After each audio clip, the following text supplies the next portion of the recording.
वो बाइट है क्या ये नीलकंठ मिश्रा जी की है तो बता दीजिए। हाँ, सरकार के टैक्स कट के बाद अब आरबीआई की बारी है। एक्सिस कैपिटल के चीफ इकोनॉमिस्ट नीलकंठ मिश्रा जो पीएमईएसी के भी मेंबर हैं, उनका ये मानना है कि अब आरबीआई को दरों में कटौती के बारे में सोचना होगा, साथ ही लिक्विडिटी बढ़ाने वाले कदम जैसे एलडीआर पर सख्ती कम करने की भी वो वकालत कर रहे हैं। पहले एक बार उस बाइट को सुनते हैं, उसके बाद यतिन से इस खबर को समझेंगे।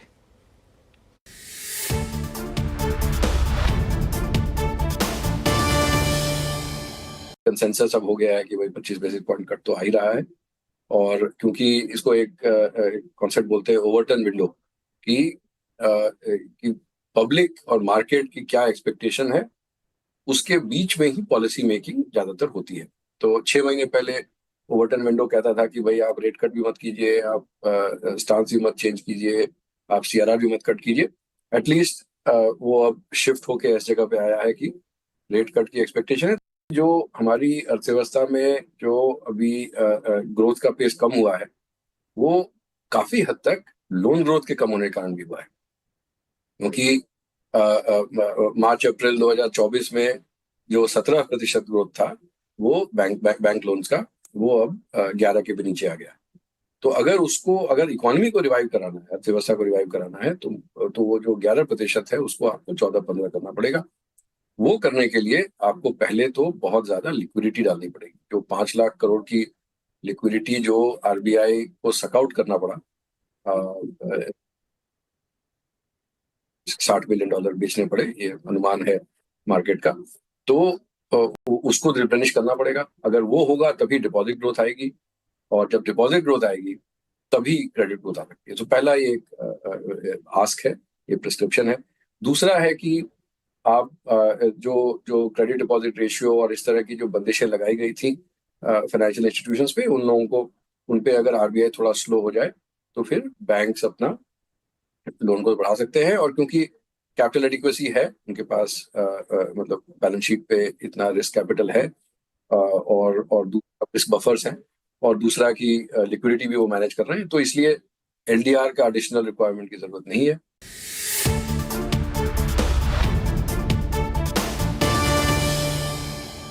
चलिए, आप मेरी तरह आपके भी मन में सवाल होगा कि ये एलडीआर आखिर है क्या, क्यों इतनी बार यूज़ हो रही है और इसका इम्पैक्ट क्या है। तो यतिन से समझ लेते हैं आसान शब्दों में, simple loan to deposit ratio.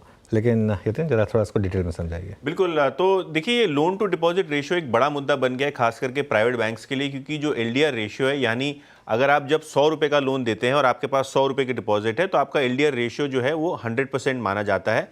HDFC bank और बहुत सारी प्राइवेट बैंक का ये एलडीआर रेशियो 100 से ऊपर था। इसका मतलब ये है कि जो जितनी डिपॉजिट्स थी उससे ज़्यादा वो लोन दे रहे थे, तो जितनी आपकी डिपॉजिट कैपेसिटी है उससे ज़्यादा लोन ग्रोथ हो रही थी, जो एक मायने में अच्छी बात थी, क्योंकि जो क्रेडिट अवेलेबिलिटी थी बाजार में वो बढ़िया रहती थी। लेकिन आरबीआई ने कहीं ना कहीं प्राइवेट बैंक्स को और सरकारी बैंक्स को ये कहा था कि जो एलडीआर रेशियो है इसको एक थ्रेशोल्ड पे ले आइए, इसको इतना ज़्यादा लेवर मत कीजिए, क्योंकि आपको पास जितनी लिक्विडिटी होगी उस हिसाब से आप लोन डिसबर्स कीजिए। अगर हम लेटेस्ट फिगर्स देखें तो जो FY25 का लोन ग्रोथ है एचडीएफसी बैंक का अनुमानित है लगभग 3% रहने वाला है, यानी करंट फाइनेंशियल ईयर का। एक्सिस बैंक, इंडसइंड बैंक का 10-11% के आसपास रहेगा और एसबीआई का 13% रहेगा, क्योंकि ऑब्वियसली एसबीआई के पास ज़्यादा डिपॉजिट्स हैं तो वो ज़्यादा लोन ग्रोथ दे सकते हैं। लेकिन अगर हम एलडीआर रेशियो की बात करें तो Q2 के अंत में एचडीएफसी बैंक का जो एलडीआर रेशियो था वो लगभग 100% था, एक्सिस बैंक का 92% था, इंडसइंड बैंक, कोटक बैंक और आईसीआईसीआई बैंक, इन सब बैंक का 85% से ज़्यादा था। ऑब्वियसली ये पीक से नीचे आया है और Q2, Q3 में भी थोड़ा थोड़ा कम होता रहा है। लेकिन अगर आरबीआई एलडीआर रेशियो पे थोड़ी बहुत छूट छाट दे दे तो इससे एक बड़ी क्रेडिट ग्रोथ साइकिल शुरू हो जाएगी। रियल एस्टेट और बहुत सारे ऐसे जो रेट सेंसिटिव सेक्टर्स है जहां लोन की अवेलेबिलिटी का थोड़ा इशू आया पिछले 2-3 क्वार्टर्स में, स्पेशली प्राइवेट कंजम्पशन को भी इसका इंपैक्ट देखने को मिला है, क्योंकि आरबीआई ने एक पर्सनल लोन पे भी घास दी थी कि वो भी कम करिए। तो शायद अगर एलडीआर रेशियो और थोड़ा बहुत आरबीआई इस पॉलिसी में थोड़ी छूट छाट दे तो शायद ये एक बड़ा पिकअप का जरिया हो सकता है क्रेडिट ग्रोथ साइकिल के लिए। बिल्कुल। और देखिए, at the end of the day इसको वीरू अगर मैं थोड़ा और सिंपल भाषा में अगर समझाना चाहूँ तो अगर आपने पिक्चर देखी थी, देखी होगी वैसे, हमने सबने देखी थी, दूल्हे राजा। तो दूल्हे राजा में एक सीन आता है जिसमें वो बैंक में फ़ोन करके बोलता है कि जी हाँ, मैं मैनेजर बांके लाल बोल रहा हूँ, बोले आपके बैंक में ये अकाउंट नंबर किसका है? बोले अरे ये तो राहुल सिंघानिया का अकाउंट है। बोले आज तो उन्होंने हमारे बैंक का कमाल कर दिया, आज उन्होंने हमारे बैंक में 9,99,00,000 जमा किए हैं। बोले मैं खुशी से खंबे पे चढ़ गया हूँ और पार्टियाँ ढूंढ रहा हूँ छोटे मोटे लोन देने के लिए।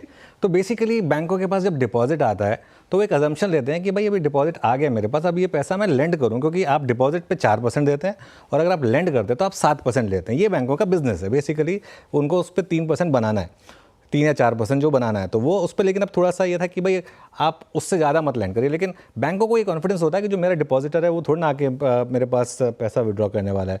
लेकिन ये आई थिंक आप देखिए बैंकों में, NBFCs में बहुत बड़ी रैली हो रही है अभी इस समय, और क्योंकि एक एक्सपेक्टेशन है कि ये जो पॉलिसी आएगी ये डविश पॉलिसी होगी, रेट कट भी होगा, ये LDR पर भी कुछ आएगा, प्लस कुछ और शायद एक आध पॉजिटिव चीज़ें कही जाएँ। यतिन बहुत बहुत शुक्रिया। शरद जी, कोई बैंक पिक करना हो आपको तो कौन सा बैंक पिक करेंगे खरीदने के लिए, डिपॉजिट के लिए नहीं? प्रेफरेबली मैं अभी जो वैल्यूएशन देख रहा हूँ उस हिसाब से मुझे लगता है इंडसइंड बैंक के काफी बढ़िया बेट होनी चाहिए। बजट में भी MSME वगैरह पे फोकस है। इस क्वार्टर के नतीजों के बाद मोस्ट प्रोबेबली जो थोड़ा ओवरहैंग बहुत ज्यादा था, डर था कि बहुत ज्यादा क्रेडिट क्वालिटी में खराबी दिखाई देगी माइक्रो फाइनेंस और MSME में, वो उतनी बुरी दिखाई नहीं दी है। सबसे ज्यादा रिजल्ट्स भी BFSI स्पेस के आए हैं, तो मुझे लगता है बेटर रिजल्ट्स हैं और शायद डर थोड़ा ज्यादा है। तो उस हिसाब से मुझे लगता है इंडसइंड बैंक एक बढ़िया बेट है। इनिशियली 1500 रुपए तक के टारगेट हमें लगता है वहां आने चाहिए। तो अगले 6 से 9 महीनों में जैसे जैसे ये इंप्रूवमेंट आता है तो फ्रंटलाइन स्टॉक्स में इंडसइंड बैंक, और अगर आप थोड़ा रिस्क लेके बॉटम फिशिंग करना चाहते हैं और थोड़ा सा अपना नजरिया 12 से 18 महीने का रखते हैं तो फ्यूजन पे मैं काफी समय से बुलिश रहा हूँ। मुझे लगता है वो एक बढ़िया प्रोमोटर बैकिंग वाली कंपनी है, तो वहां पे भी काफी बढ़िया इंप्रूवमेंट आने वाले समय में आ सकती है। वैल्यूएशन कंफर्ट भी डिसेंट है। और तीसरा एक मिड नेम लेना हो तो मुझे लगता है बंधन बैंक भी एक काफी बढ़िया बेट है इन वैल्यूएशंस पे। बंधन बैंक